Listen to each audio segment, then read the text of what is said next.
Let's get going here. I'm excited to start episode 300. That's insane. Episode 300!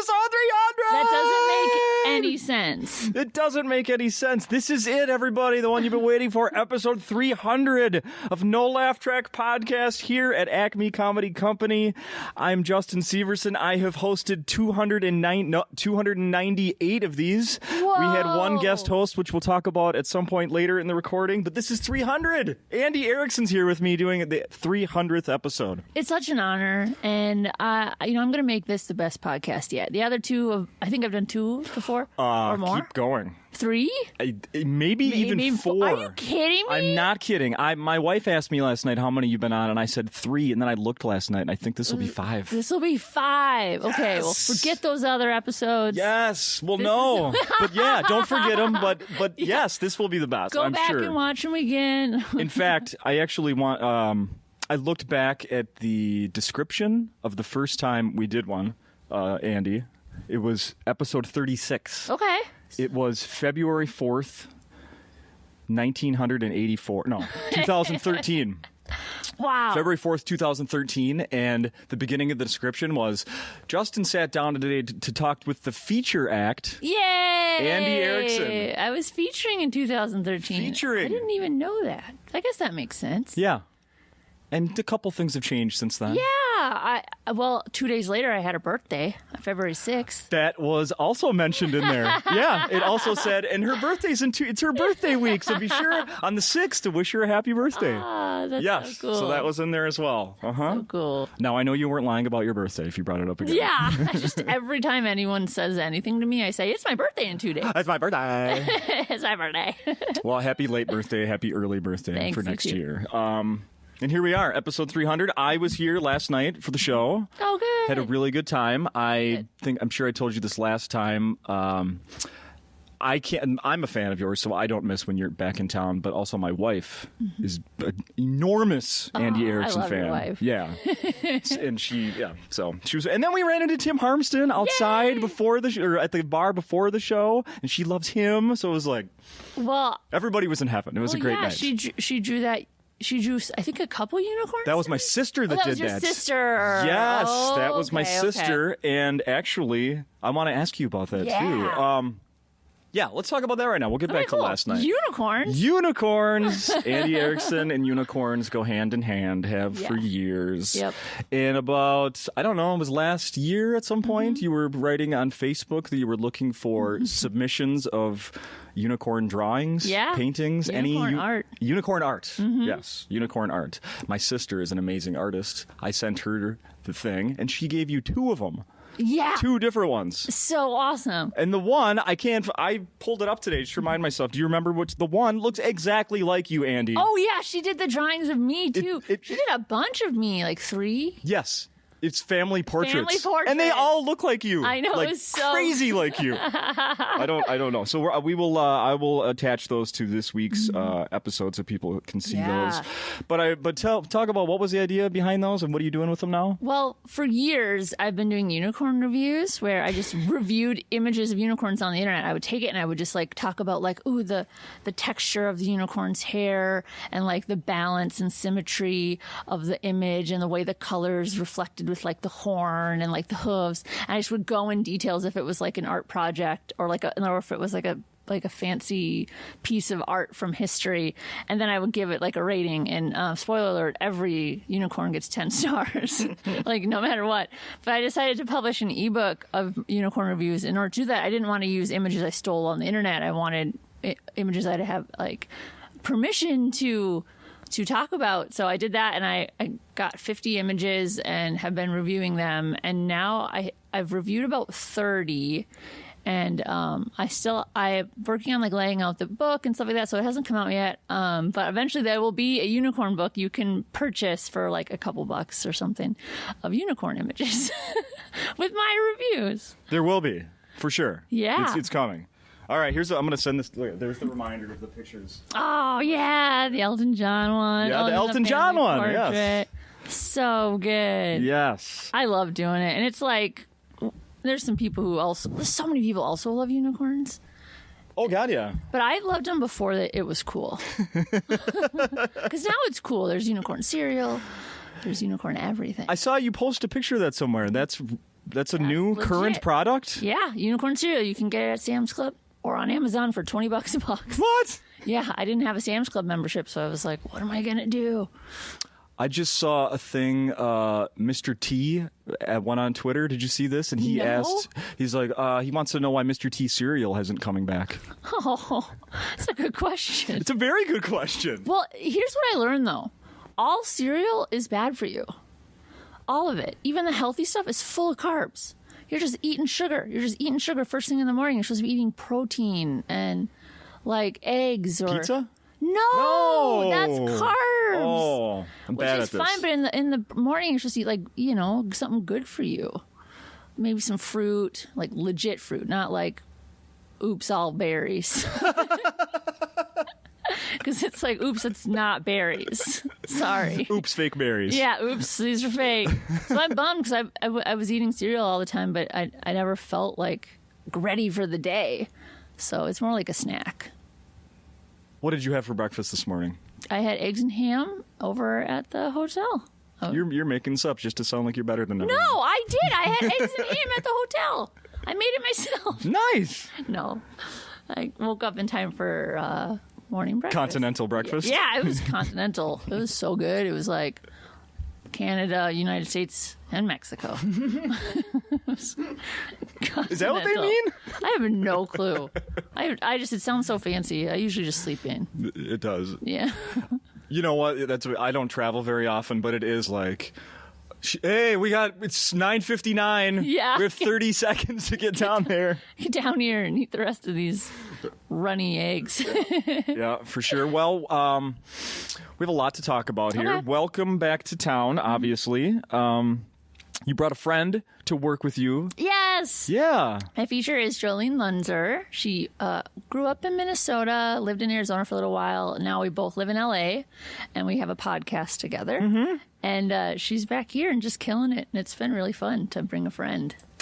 So did you didn't know her from Minnesota? I met her in Minnesota. Okay. Like, she was around for about a year, and I hung out with her a little bit, but we became good friends when we both moved to LA at the same time. Oh, okay. Yeah. Oh, very cool. Yeah, she's a Minnesotan through and through. Yeah, I heard her say St. Paul, yeah, East Side. Paul. Yep, she's from St. Paul. I almost gave a little whoop whoop when she said East Side. I did live there briefly when I was a little kid, but then we moved to the West Side homes. So the West Side. I can't cheat on the West Side. So it's a St. Paul thing. You guys are silly. Mm-hmm. Absolutely. But I'd never seen her before. Oh, yeah. Stand up. That's great. Yeah. Really good, high energy, and well, we should let's. I know. I wish she was here. I'm amazed at, because I listened to like an episode and a half of Deal With It. Oh yay, that's great. Yes, and in fact, the one I listened to was the one you recorded here just the other day. Oh, you listened to the one? Yes. Oh, that's so cool. Yeah, and I'm amazed at how I'm maybe a little jealous or like jealous. I could not be that open around. Certainly not my parents. Okay, well, yeah, and I'll let everyone There's no way. Our podcast is about mental and physical health conditions. Yeah, please tell. So we talk about whatever we're dealing with, and I have like chronic pain, Marfan syndrome, and she deals with mental health and addiction, and we both realized that we wanted to be more open about it. And there's definitely people who are very private about it, but the people who are open, it's like them sharing is so important and like so powerful that and sometimes we forget that other people aren't as open as us. So it's always an interesting reminder. Yeah. But Jolene and her mom, like, listen to the episode. It was episode 51. We recorded here at Acme right after our sets, and gosh, her mom was amazing too. Her mom was great. Just so funny, and she did so well. Just yeah, we talked about suicide, we talked about death, we talked about depression and going seeing a therapist and taking depression medication and all the stigmas around it. Yeah. And both of them went through that. So they had each other kind of as a support system. So that was really interesting to me as well. I'm between what you guys talk about on that podcast, what I imagine that I haven't heard that you talk about on that podcast, plus just what you're saying on stage. Yeah. How do I say this? From someone who's been watching you do stand-up for, 10 years. Yeah, 10 years, let's say, here at Acme. Your material has matured a bit, right? It goes all over the place. I have, my blue period, my red period, my rainbow period. Okay. I kind of go all over the place, and I'm trying to record a new album, so okay. I'm trying to talk more about, my life. Less one-liners, more stories. Yeah. Okay. Yeah, but who knows what I'll be doing next? Maybe only impressions. Just animal impressions. I think that's like the pinnacle of comedy. Is anybody doing a whole hour of that? No. Probably not. No. No. But I gathered that in the crowd last night were family members, and I've heard you say that your family shows up a lot to the shows, right? I had some in-laws last night. Yep. And it's just like you're talking about sex with your. I mean, kind of. That's the hard part for me. I'm telling you, it's weird for me to talk about sex, and all I did was just, I think, a joke about how when you're doing the sex stuff, you can just say feminism, and then it's like, oh, okay, let's figure stuff out. What's going on here? So for people who don't have a safe word, you can just shout feminism. This is the joke. Yeah, that's about as into it as I get.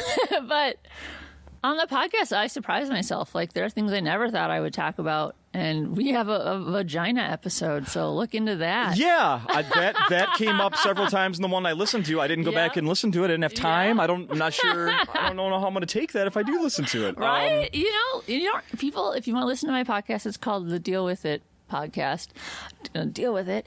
You don't have to listen to every episode. You can pick a couple. I know people feel intimidated, even with this podcast. I got to start at the beginning, listen to all of it. But you can pick and choose. Oh, for sure. I think a lot of people do that. Yeah. Yeah, absolutely. Pick a topic. Ours. If you go to our website, it's pretty searchable too. So you can search for different topics and things like narcolepsy or diabetes or bipolar disorder. What kind of things are you learning? I've learned literally every guest we have. I am learning so many things. I'm learning how narcolepsy isn't just this disorder that makes you just fall asleep. Okay. It's also a disorder where you can kind of be in a dreamlike state when you're awake. So it's that I learned. And I learned more about chronic pain. I deal with chronic pain. We talk to other people, and there's this theory called the spoon theory where you only have 12 spoons a day, and you have to use, and basically that's your energy, and it takes different energies to get things done. So it's I just posted about that today. Okay. We had my mom on. I learned what it was like to be a mom of someone who's going through their daughter having heart surgery and things like that. Just a whole different perspective of from my side, I was oh yeah, I've heart surgery.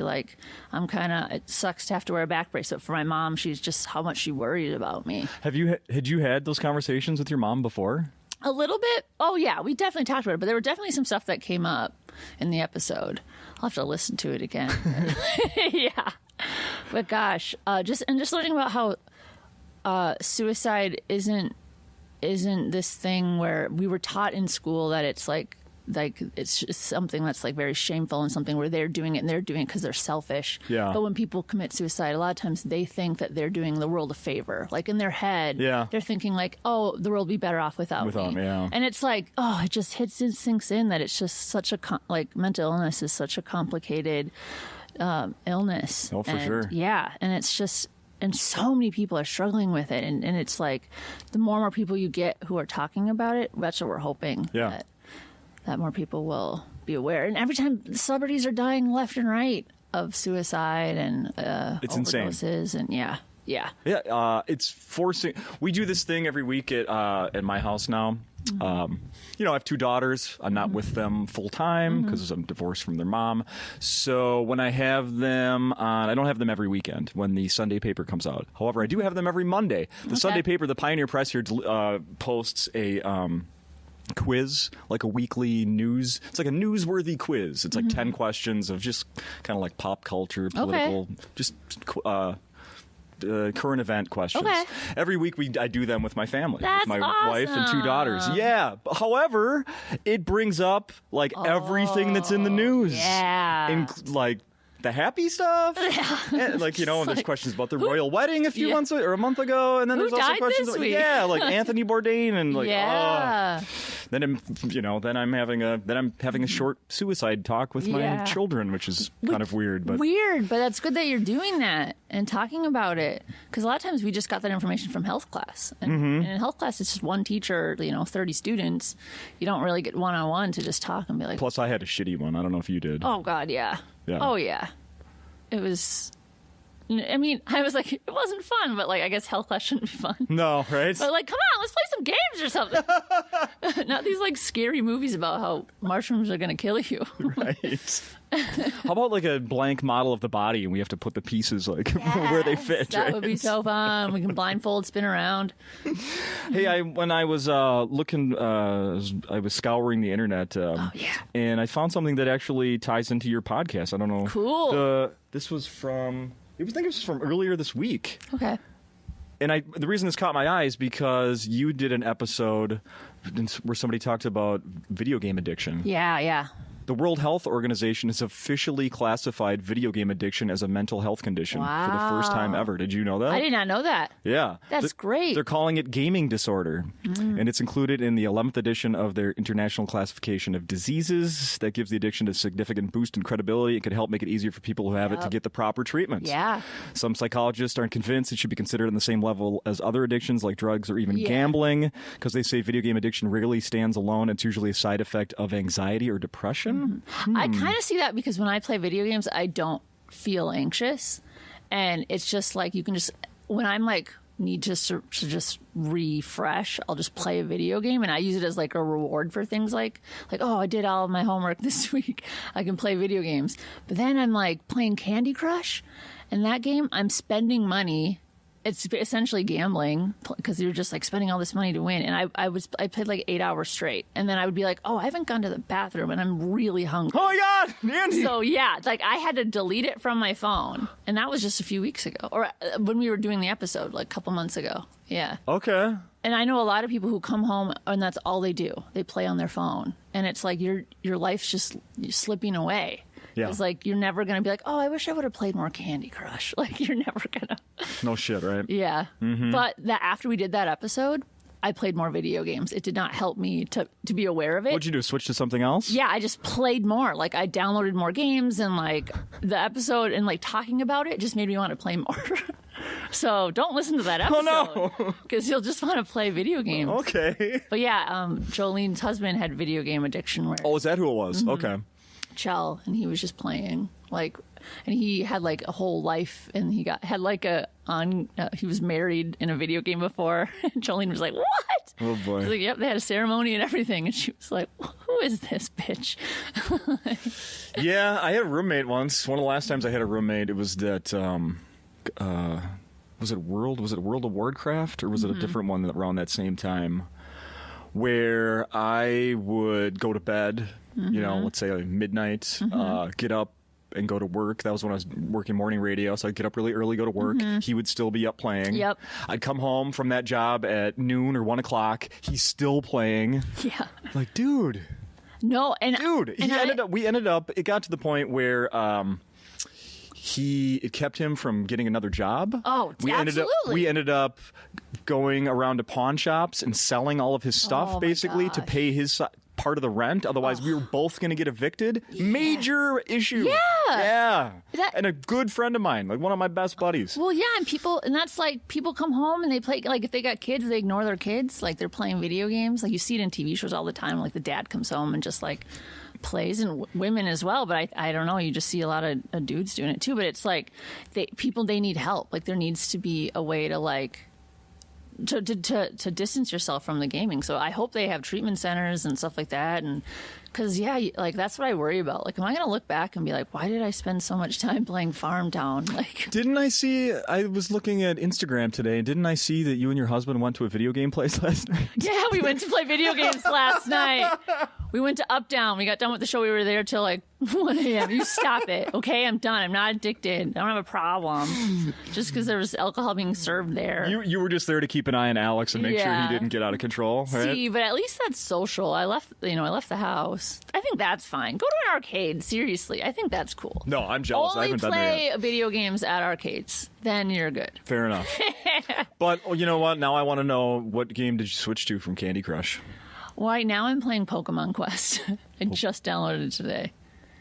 That's different than the Pokemon Go? Yeah, I'm playing Pokemon Go too.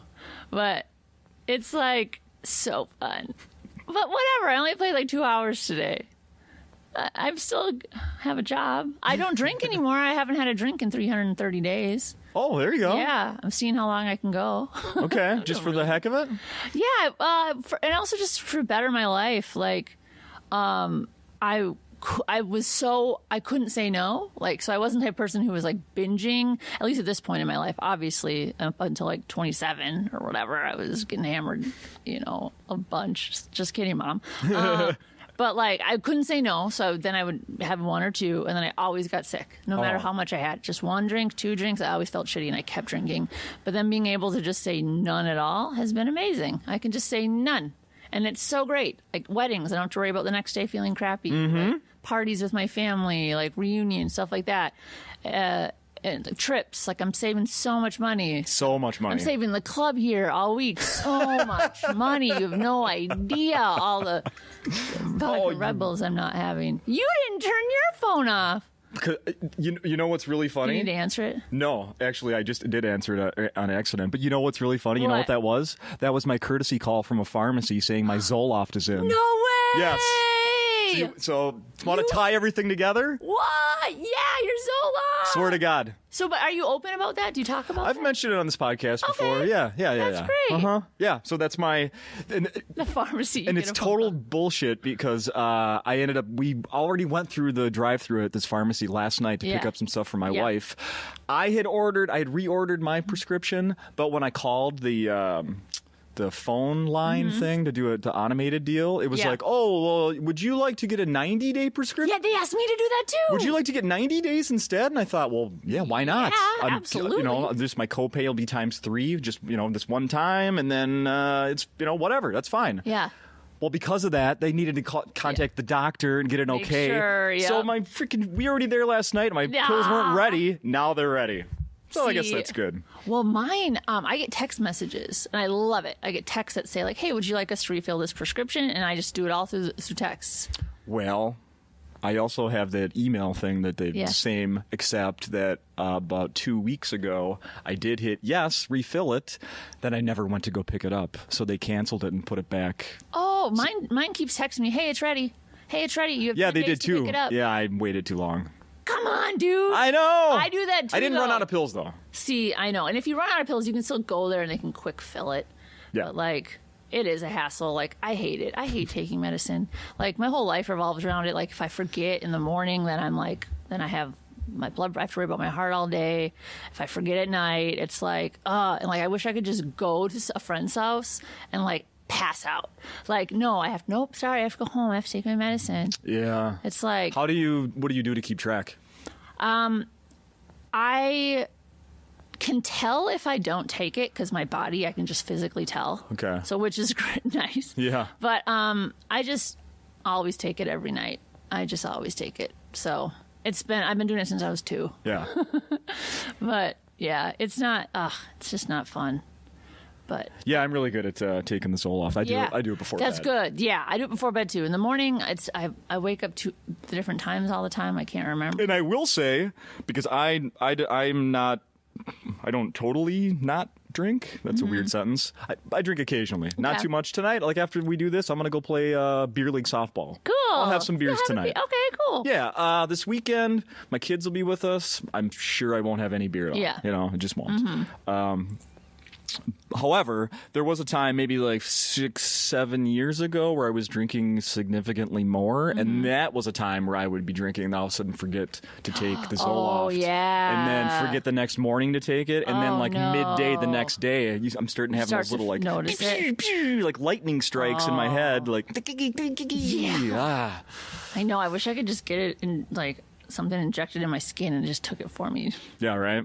I know. Just a special jacket you put on and shirt. But while I'm wishing, why don't I just wish I don't have any need for medicine? Shoot higher. Yeah, right? Yeah.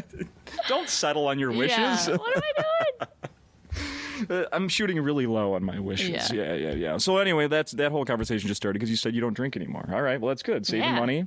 That is good, and I pretty much do the same thing. When I got here today, I was commenting to Lewis about how big the crowd was here last night. Oh, yeah. Huge crowd on a Wednesday night. Yeah. Thanks for telling him. Yeah, of course. I always give him the good reports. That's good. Good report.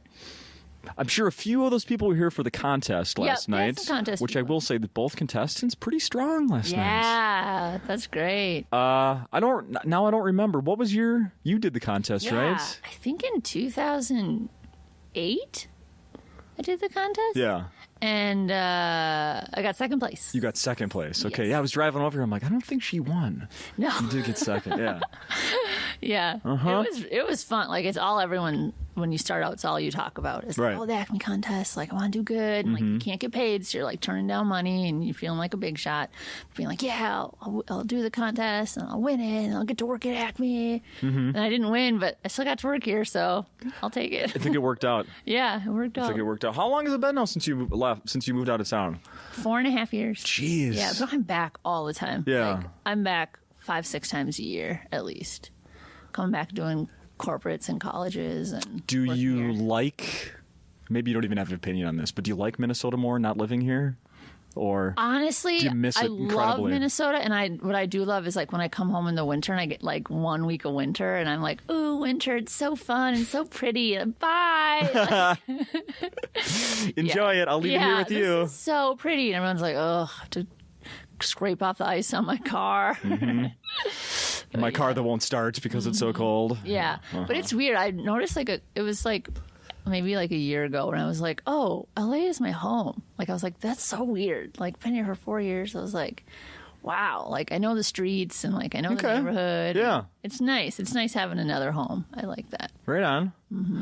Now I'm asking, we're going to take a time out here. I'm not talking to Andy Erikson, the comedian that lives in LA. I'm talking to the girl who grew up in Ham Lake. Yeah. Celebrity sightings in the last year or so? Yeah. Any? You want to share? Well, I just worked with Joel McHale. Oh, I saw that picture. That was super cool. He was so nice. And that was at a festival or something? Yeah, a festival. Yeah, he was really great.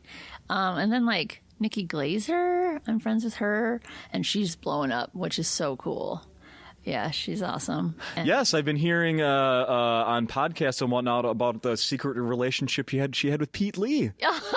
Yeah, she's been talking about that. I remember hearing that for the first time about a month ago. I was like, what the Pete? You son of a gun. They're best friends. Thought you shared everything. Son of a bitch. Oh, man. Yeah, it's pretty cool.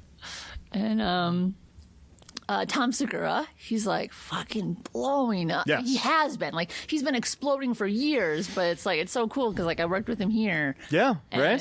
I know he's done this podcast. Yeah, a few that's times. So cool. Yeah, and he's just like, when I ride in Ubers a lot and I take Uber Pool because whatever, it's cheaper and I like making friends. And sometimes I'll get recognized in the Ubers, you know, like people, which will be kind of cool. But then other times I like to ask people like, oh, who are your favorite comedians? And like the last couple of times people have been like Tom Segura, which I was like, that's so cool that he's like a household name. Yeah, like, I love that. I think it's so cool. I think Netflix is great for like now, and his podcast too is huge. I can vouch. I also have experienced him hitting mainstream because I have, you know, like I've got a painting gig, you know, painting houses and whatnot. I work with guys that aren't into comedy like I am. But they love his specials on Netflix. Yeah. That's the name where I'm like, oh, hey, Justin, who are you talking to this week?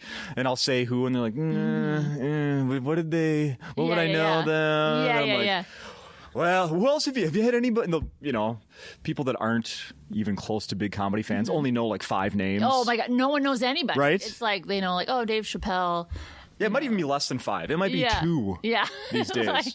like Ellen DeGeneres, like... Larry the Cable Guy. Yes, Larry the Cable Guy. Yeah. So I'm always impressed. We're like, oh, Tom Segura. Oh, my God, he's so funny. I'm like, yeah, he's been on my podcast a couple times. I met Ron White. He was really cool. From the... Oh, yeah. What was... Did you work with him somewhere? On the... Last Comic Standing tour, he did a set at one of the theaters. Oh, he did like a quick set at the end of it. So I didn't really work with him, but he worked with me. There you go. Very nice. Yeah. Very nice. Are you and Alex hitting up baseball games when you're in LA? We've gone to see the Anaheim Angels when the Twins played. A friend of ours worked for a company that had a box, so we got to watch that, and we won, which is so cool to be like in an Angels box, being like, "Yeah, suck it! Yeah, I'm taking a handful of treats and I leave and a bunch of bottled water. Yeah, I didn't have to pay for this." And then we went to the Twins game when we came here too on Sunday. Yeah, the Twins, and we won. And I sat in row 322, and I was right by where they like keep track of the strikeouts, the letter K, like along the edge. They keep track of like every strikeout, and I got to be the one who like held up the letter K and put it in the slot. Really? Yeah, because I was just sitting there, and they were like, someone came, I was like, "Hey, can you do this?" And we were like, "Sure." And like my father-in-law was like, "Can we get a free beer for doing it?" And he was like, no. Like, come on, we're working here. But yeah, that was really fun. And I got to be on the Jumbotron. Yes. Talked about on stage. So if people, when will this come out?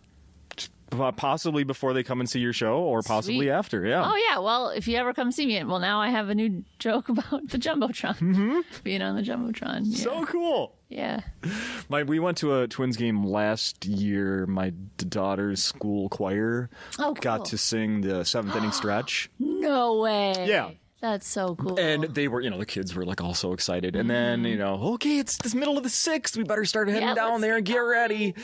And once the middle of the 7th hits and it's time for them to sing, they were all so just staring at themselves on the camera, like on the screen, like cute. Barely paying attention to like just the singing was barely singing, yeah. But getting there to see themselves on the big screen. Well, yeah, they were saying like, "What do you want to say to 20,000 people?" I'm like, "Whoa." Hi. And you played a game that you're now doing during the show here at Acme. Are you going to do it all week? Yeah, I think so. Until someone beats me. So far, I did better than anyone else. Okay. And then for people that are thinking about coming, you definitely should. You could. We're not going to tell you what the game is. Yeah, I don't want you to cheat. There's no cheating. I thought about that earlier today. Like, I could really get people. No, I'm not going to tell anybody. Yeah. Tell them and then have them sit up front and give them a bunch of O words. Right. And then you'll have prizes, new prizes, maybe. Yeah, some candy. I also wanted, something that you talked about on stage last night. Yeah, I don't want to give anything away really, but we're just, you talked about your father a bit and said about how one time I don't know if you said how it happened, but you were in the hospital and a Minnesota Vikings player came to visit you. Yes. Right? That's all we need to say. We won't give anything else about that. You said the name on stage last night. I've been a Vikings fan forever. Yeah. And I'm going, who in the fuck is Jason Fisk? Jason Fisk, yeah. I've looked it up. Yeah. Do you know what he does now? No. He is a AP biology teacher in high school. Are you kidding me? Nope. Wow. At least according to Wikipedia. That's so cool. Wow, so he's wicked smart. AP, that's like college biology. Yeah. Wow. And he's a teacher. I'm glad he didn't get that concussion disorder. Right, and there's no CTE, as far as we know. Yeah, maybe not yet. Yeah, isn't that great? Wow, yeah, he was really nice. And like he was like the Vikings, that was like 98. I had the surgery thing in 98. I looked at the years. Was it 97? Yeah. He played like 2 or 3 years for the Vikings. Yeah. So defensive end. When they were like, when we had Randy Moss and Chris Carter, and it was like a good year. So that was pretty cool. But yeah, I mean, I can tell part of the story. Just that my dad got to choose who got to see me in the ICU, and he chose a Vikings player, and I was just a 9-year-old girl who probably had no interest in meeting a football player. But it made my dad so happy, so it made me happy. And that's good enough sometimes, right? Yeah. Right. You know, one of the things we talked about last time you did this podcast is that you were doing Punchline Punch-Out on Facebook Live. Oh my gosh, yeah. Yeah. That was so fun. Not doing that anymore on Facebook Live? We just did like 2 seasons of it, and it was like, we might do it again, but a show, we were planning on pitching as a TV show, like a game show, but a show came out called Punchline, and we're just like, and it was kind of similar, so we're like, oh I guess we can't sell this show, but maybe we could. I think that show got canceled. I've never heard of it. Yeah. That matters, but okay. But yeah, it was, and we're still doing Punchline Punch-Out at the Hollywood Improv Lab. I think the show's this Saturday. Amber's hosting it. Oh. Yeah. Amber Preston. Right on. Wonderful Amber Preston. She's married now, too. I saw that. Yeah. Yeah. Congrats, Amber. Congrats, Amber. She's been on this podcast once, I think, before she moved out of town. Okay. Yeah. Now, she doesn't come back as often as you do. Yeah, I don't know if she does. No. And you, speaking of that, you mentioned coming back here to do colleges. So how many, is that a thing you're doing a lot now? Yeah, that's how I pay the bills. I do colleges, it is. Yeah. And I perform, I'll be in Maine coming up here. I was just in Florida, Nebraska, Minnesota. I did one of the colleges in the South. I can't remember. South Minnesota. Winona. Maybe it was Winona. Yeah, was that it? Yeah. Might have been. Probably. And so I do colleges, and I like doing them in the beginning of the year because I do like the welcome to school for the freshmen shows and stuff like that. And otherwise, sometimes I'm just doing it for a bunch of kids in the cafeteria doing their homework, and that's fun too. But yeah. And a lot of times it's their first time seeing a comedy show. Yeah, I suppose. Yeah. So that's fun too, to be like, this is what comedy is. Meow, meow, meow.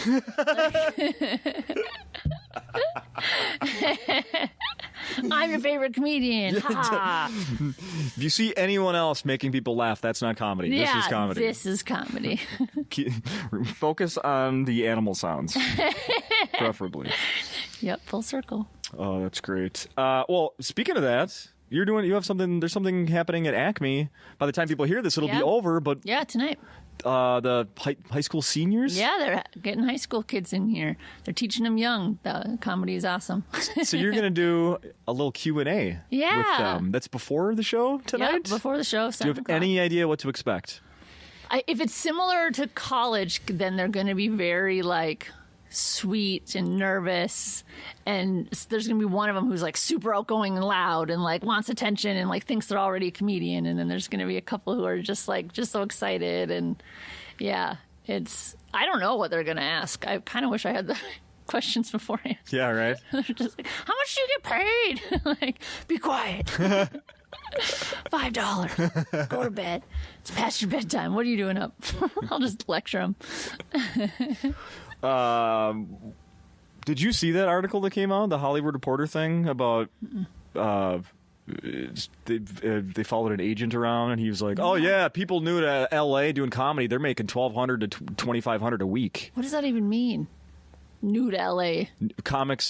Working comics in L.A. This guy says are making $1,250 to $2,500 a week. No. So then, okay, yeah, the look on your face is I'm like, is am the I reaction doing it wrong? Everyone no.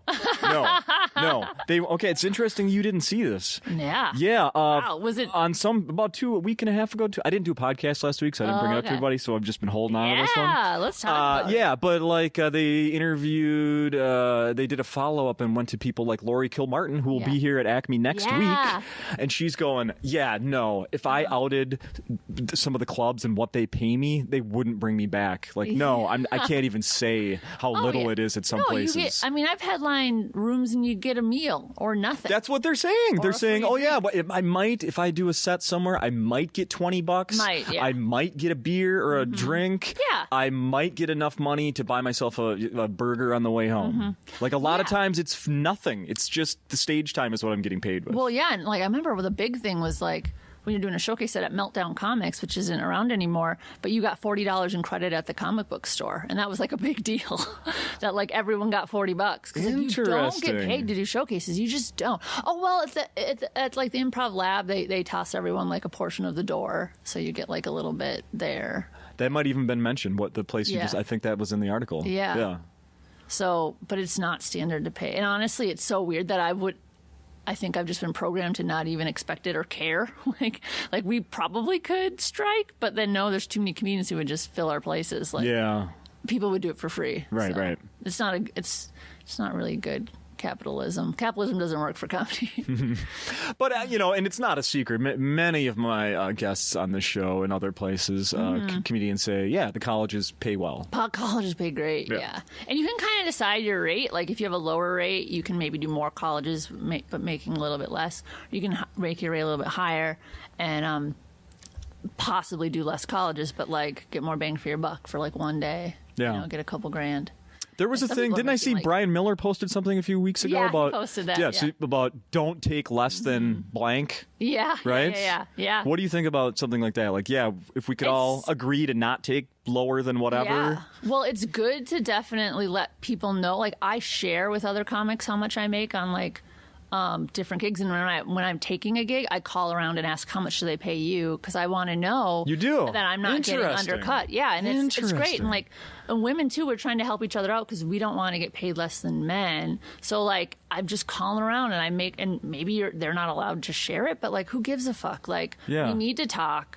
And so it's good. I think it's great that Brian shared that, because you don't know like what you're worth or like what you should make, and you're afraid to like say too much. But eventually what happened with me was like, and when you're new, you're not going to have as much room to like ask for more money. Sure. And you take the amount of money that like makes it worth your time. You need to have more than what you like. Your gas has to be covered, your food has to be covered, at least, a significant chunk of money. But like, when you're new, sometimes you just need to headline. And if they're going to pay you $100 to headline and you've never headlined, get the experience. Yeah. Like, that is valuable. It kind of depends on what the show is too. But like, what also sucks too is like, I rarely do gigs for like if it's uncomfortable, rarely for less than $1,000, because like, if you're traveling there, you can't do other work because you're there. Like, and that's not even that much. Like, when you think about how much time and effort goes into crafting that set, and then like what you're providing them and how much money they have, it all goes into it. But I take gigs. I do gigs for free all the time. I did a benefit show. They flew me out, but it was for a benefit show. So I did the show for free. I said, keep the $200. That's fine. Yeah. And like, a lot of comedians have money. They're willing to do shows for cheaper because they're like, I don't need the money. Yeah. Like, it's fine. And I've done corporates where it's a favor for like my mom's company, like, the Chamber of Commerce is doing this thing. Can you come help out? And I'm like, yeah, you're my mom. You've given me everything. Sure. So I do gigs where I'll take less pay than maybe they should be paying, because it's pretty easy to underpay. But man, corporates typically pay pretty good. Like, no, I gotta ask. So let's say you're asking around to some of your female friends and asking them how much they made. And dudes, too. And dudes, too, to compare. Okay, yeah. Good point. So you're doing that, and then you come up, and then you, like, I don't know, have you realized, like, oh, shit, this place is paying women less? Do you then just not take it? Have you ever brought it... Has there ever been a confrontation with, like, a management or anything at a club where you're like, hey, I want to work there, but come on? I haven't found that, because I will go in and ask for my rate. So I'm going in and asking, they're not telling me, and then me going, like, checking around and like looking into it. Like, I've turned down gigs though that I didn't think paid enough. Okay. And there are some clubs that don't have very many women. There was a club that I checked their lineup, like a legit club, no women headliners last year, like none. Wow. One. They had someone like a and like that. That's just fucking bizarre. Yeah. So that's not even, how they're paying women less? They're paying women $0. Yeah, that's $0, quite a bit less. They're not even hiring them. That's amazing. So, like, there's that. In a club like that, the fact that you turn it down, they don't, unfortunately, they don't know, probably, that you turned it down because of that. Yeah. No, I turned it down because they didn't offer me enough. And then I was like, oh, and you don't even have women here. You should be, like, so happy to have a woman. Like, you should be so happy to, like... Because, like, yes, more women, like, but they didn't even barter with me. They didn't even care. Wow. So I was like, whatever. If you don't want me, then which was hard, because it's like, I want to work. Yeah, right. This is what you do. Yeah, but it's like, you gotta like, but I'm not gonna make a big deal about it, because can be career suicide too. Like, sure, to make things a big deal, you really got to band together. And it's like the effort that takes. But what's cool about like colleges and stuff is your rate is public, because all the colleges can see it. So you can go and look around at NACAs. When you do the NACA, they list, and depending on how big you are, they list every comedian's rate. And you can go and look. And I looked at all the other comedians, and I was able to see, like, okay, this is how we're kind of comparing. We're asking about. You fall in between this person and this person. Yeah, right. Yeah. And I set my own rate, so it's cool. Like with my managers, they help me. But like I talk to other comedians, and like I flat out ask them, and like people actually love telling you how much they make if they make a lot. Sure. Wow. I was going to say, and he was like. Yeah, I was like, how much do you make for college? She's $5,000 to $10,000, and this is like a bigger kind of comedian name. And I was like, okay, sweet. Another comedian, yeah, around $5,000 for college. I'm like, okay, I'm not making that much, but it's like, it's good to know that like that's a possibility and to like aim for that. Yeah, for sure. Since we're talking about money, I remember seeing another thing we talked about last time you were on, because that's right when you were about to be, or I think it was in the Scream Queens period of your career. Yes. It was so fun. That's unfortunately been they canceled it after what, 2 years, right? 2 seasons. Yeah. But I remember you posting something they were selling the wardrobes, right? The clothes that all the characters were wearing, so the clothes that I wore on the show, they were selling them on eBay. Yeah. And I caught it a little too late, so there was only like one of my outfits left, and someone else won it. I tried to win it. Oh, you did? It was fitted to my body. Yes, I wanted the dress. Yeah. Like, it was probably like a several $100 dress, because it was like sewn specifically for me, and someone else got it for like $80. That's what's gonna. So only $80, huh? Yeah. Oh, yeah. It was just a pink dress, but I just like I don't want to pay $80 for a pink dress. But I should have. I'm not good at eBay. What were the other things? Oh, they had shoes, they had jewelry, they had stuff that like Emma Roberts and Leah Michele wore. That stuff went for a lot. Yeah. And one of the girls did get her dress. One of the girls I worked with got a dress that she wore on the show. So that's super cool. It's got to be cool. Think about, you got to look on eBay and something you wore has been sold on there. I mean, come on, that's crazy. And one of the girls, Dahlia Glick, she's in a bunch of other stuff too, but a drag queen got it and then took a selfie with it, was wearing her outfit, and it was so cool. No, I was like, kidding. That is so cool. That's awesome. Yeah. That is awesome. Yeah. It would be cool to find out who ended up with yours or where it is or whatever. I wonder. Because they sell I wore a bunch of clothes on the show. And it was a bummer, too, because I got killed off before I got to wear a few outfits that, like, they fitted me for. Oh, no. I was like, I wanted to wear this outfit. The unworn ones. Yeah. Yep. Son of a gun. Is there any... You enjoy acting? Yeah? I do. I was so new to it. It was my first time acting, and, like, I got thrown into it. So, like, I was in, like, 4 episodes of a show as a guest star, where normally you start off with, like, a bit part where you have, like, one line. But I was, like, a guest star. So that was really, really cool. And I got to, like, I had a stand-in, who would go and stand when they did the light and stuff like that. And I had my own trailer and got to wear, like, super cool clothes and hang out. And I was filming for, like, 3 months, kind of off and on. It messed with my schedule a ton because, like, you had to whatever day you were scheduled for, you had to do it. So I had to cancel a bunch of gigs. But it was worth it. It was so fun. Acting is so fun. Anything now that you're trying to do or have done? Or I did like a game show, which I don't know if people know this. You audition for game shows. People think, I don't know, they think you just randomly apply and they pick you, but you have to like go on auditions with like callbacks and stuff like that. So I count that as a gig. Me and my husband did Popular Opinion and won $10,000 with Pat Sussmelch. 3 of us did a game show. Oh yeah. Yeah. Wait, was that just that's like just an internet TV show? Facebook show. Yeah, Facebook has their own TV show. You guys legit won $10,000? Yeah. Really? So me and Alex together got $6,000. Yeah. No kidding. We put Alex put his face in mayonnaise. We had to like name all the Mario Kart characters, and actually the game show company like called me. They're like, "Hey, do you want to audition for Let's Make a Deal?"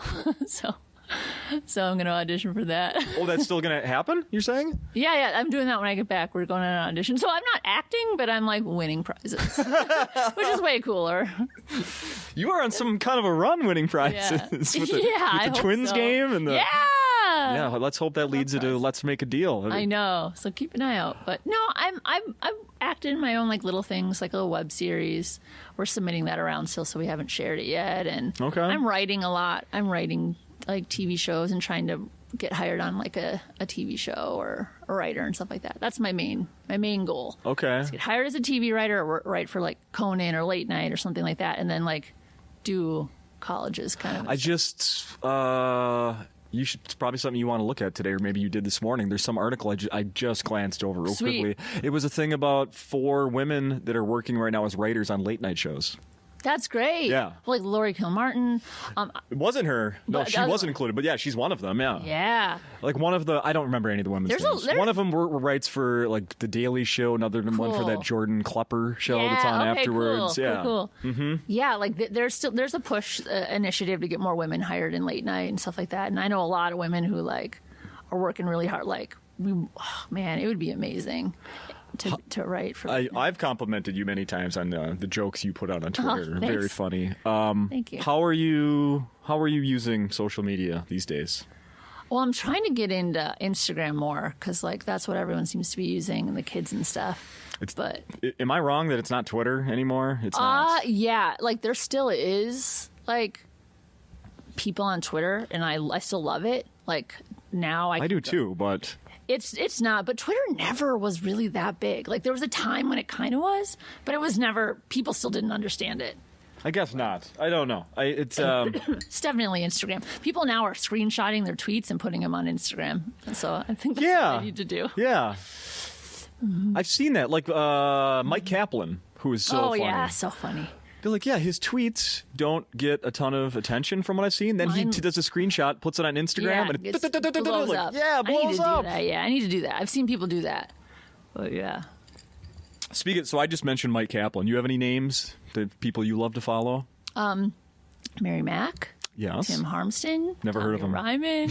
Amber Preston. Oh, you're so sweet. Jolene Lunzer. Mentioning all your friends. Yeah, absolutely. I mean, I follow, now I follow Joel McHale, Rory Scovel, Amy Schumer, Lena Dunham.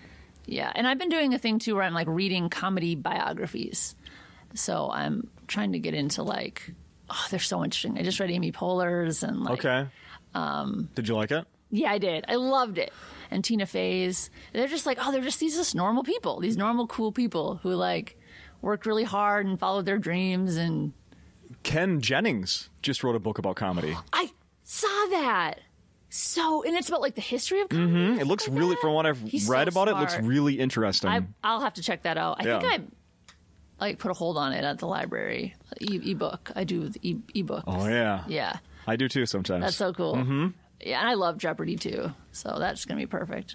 Yeah, he's a big comedy fan. That's so great. He's sort of a comedy nerd, not just a nerd in general. Just a regular nerd.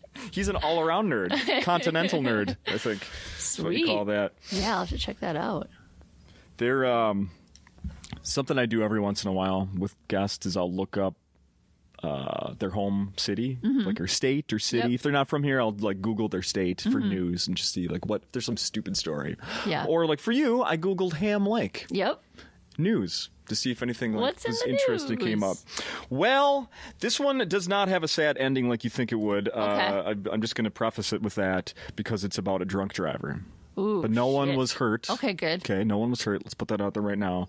But there was a woman arrested in She was not from Ham Lake. She's from Blaine. Arrested in Ham Lake. Her third DUI, I think, in the last... Wow. I don't know, or maybe 3 or 4. But her mugshot, the T-shirt she was wearing... Oh, no. Alcohol you later. Oh, no. Oh, yes. Wow. So, like, alcohol's her thing. Like, alcohol you later. Alcohol you later. Mm-hmm. Mm-hmm. Oh, my gosh. Well, I've known this for a while. You can, like, look up people's, like, arrest records. Oh, yeah. All you need is their name and birth date. Mm-hmm. So I was actually doing that the other day, like, looking up family and friends. Yeah? And being like, oh, good, I'm clean. That's what I thought. Oh, yeah. Have you done that?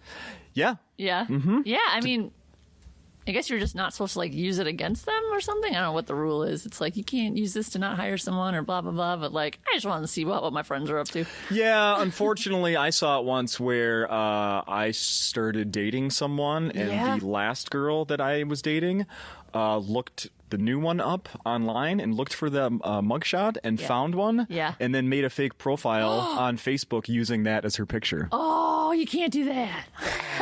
Yeah. That's a bit much. Yeah. She's not a nice person. Oh, my God. She's not a very nice person. No, sirree. What else? Is there anything else we should be mentioning? I'm looking at my notes here. We talked about you at the Twins game, Punchline Punch Out, Ham Alcohol You Later. Let's see. I'm going to be performing next. Yeah, go ahead. At the National Marfan Foundation Conference. They do every year. Yes, please. Let's talk about Marfan. Yes. I've been doing that for a few years, and I'm like kind of like an unofficial spokesperson. I just do like little things for them, and I'll be doing comedy at the conference at the Stanford campus. That's where it's going to be this year, and in California, and I'm doing that with my friend Katie, and I get to do like an hour to just do like stand up and talk about Marfan syndrome and make a bunch of friends. Yeah, I'm excited. Mention what you just did with Katie recently. Oh yeah, we did our first webinar, right? Where we got an hour to just share some empowerment techniques for coping with Marfan syndrome and related disorders, and it was really, really fun. Like it was like fresh and raw, and like we made like it was like silly but like personable. So we made some mistakes. That's why I prefaced it by being like, yeah, but it was like raw and fresh. Okay. But like we learned a lot and had some good interaction with the audience and stuff like that. But you can watch our webinar. If you go to like marfan.org, they've got the webinars and stuff. Yeah. Oh, there's a link on your Twitter feed. Oh, cool. There's a link on Twitter. Yep. Yeah. So check that out. I want to do more. I want to do like a web series just helping people cope with mental health and physical health issues, and like do like just anything you can do to like, I don't know, I want to make it funny too. I was writing a TV show about people, like a group of friends who all have health conditions living together, and I was like, yeah, that would be a fun show, like Friends, but God, that could. Someone's got so many different directions you could go with that. I've tried happy, sad, and oh my goodness, right? Yes, it's like people want real. They want real thing, and like I connect with dramas too. Like dramas can be so powerful, but like a dramedy with a little bit of comedy in there. Yeah. Well, don't give up. I won't. There's still a chance. I'm gonna keep writing. There's still a chance. One day. Let's see. The other thing I wanted to mention is that I noticed you have a fancy unicorn poster now. Yes. I hired a graphic designer. The other one, I just drew it and then scanned it in and then wrote the logo. Yeah. So yeah, I'm selling those, and I want to make more. I need to get more posters made because it's fun. I think I still have "Ha You're a Mouse." Oh my gosh, that one too. Yeah, that was. In fact, I know I do. Yeah, that's cool. Yeah. Thank you. Yeah, absolutely. And then so people have to come see your show with Jolene, and you'll have some posters after the show. Your CD. Yep, my CD for sale. Yep. And people should follow you on Twitter because you're really funny, and Instagram. And Instagram. Just Instagram. Yeah. No, Twitter. No, and Twitter. Well, and both. Facebook. And Facebook. Oh, and I have a question for you. Cool. You're not wearing glasses right now. On stage last night, you talked about bad eyesight. And that is definitely a thing with people that have Marfan, correct? Oh, yeah. So you wearing contacts? I'm wearing contacts, specially made contacts that I have to fly into Minnesota to get my new prescription made because they don't even make them in California. Okay, that's what I was going to ask because you say on stage about just how bad your vision is. Yeah. So I'm thinking, well, you can't just get regular contacts. No, I wish. But what's cool is they last a year. Okay. So it's like, I don't do, which is great, and I haven't had issues with them. But my vision is so bad that the doctor was like, I remember them being surprised. But it's not, but it's great because they told me when I was growing up, they said you'll never see better than it's only going to get worse. They kept telling me it's only going to get worse because my lenses were dislocating and I was at like 20/50 corrected, and that's the limit for driving. And it's actually driving with a revision, meaning that like I have to drive, but I can't drive more than 50 miles per hour because my vision was that bad. They're like, you can drive, but we have this like revision on it. So they told me I would never I would never see better. My lens dislocated in my eye. Like our lenses, we have lenses in our eye that are held up by little fibers. They disconnected, fell forward on my cornea. They had to remove my lens. And then I took a couple months to recover. They gave me a contact. I see 20/20 now out of that eye. Look at that. So it worked out. I was like, so it was the best thing. Even though it was terrifying, I thought I was going to go blind, never be able to see again. Yeah. It's like, now I can read and see like leaves and like grass there's different pieces of grass. And you for real, like, have noticed differences? Absolutely. That's Everyone so in my awesome. life also aged like 10 years. No way! Like, 'cause I was like, whoa, their faces have lots of details. You know what? I bet somebody's made this analogy. So it's like going from like analog to like high def television, right? Yes. Yep, and you see those videos of people like seeing in color the first time, Yeah, or they're, like, kids in getting tears. glasses. Oh yeah, it was mind blowing. Wow. So I'm pretty lucky, and so I get my contacts, and they're like thick and they're big, but they work great. I love them. Coke bottle contacts. Yeah, Coke bottle contacts. It really is. Yeah. Thank you. Cool. I'm a landmark episode like 300. I'm glad it was with you, Andy. Thank you very much. So fun. Thank you and continued success. See you later. Bam.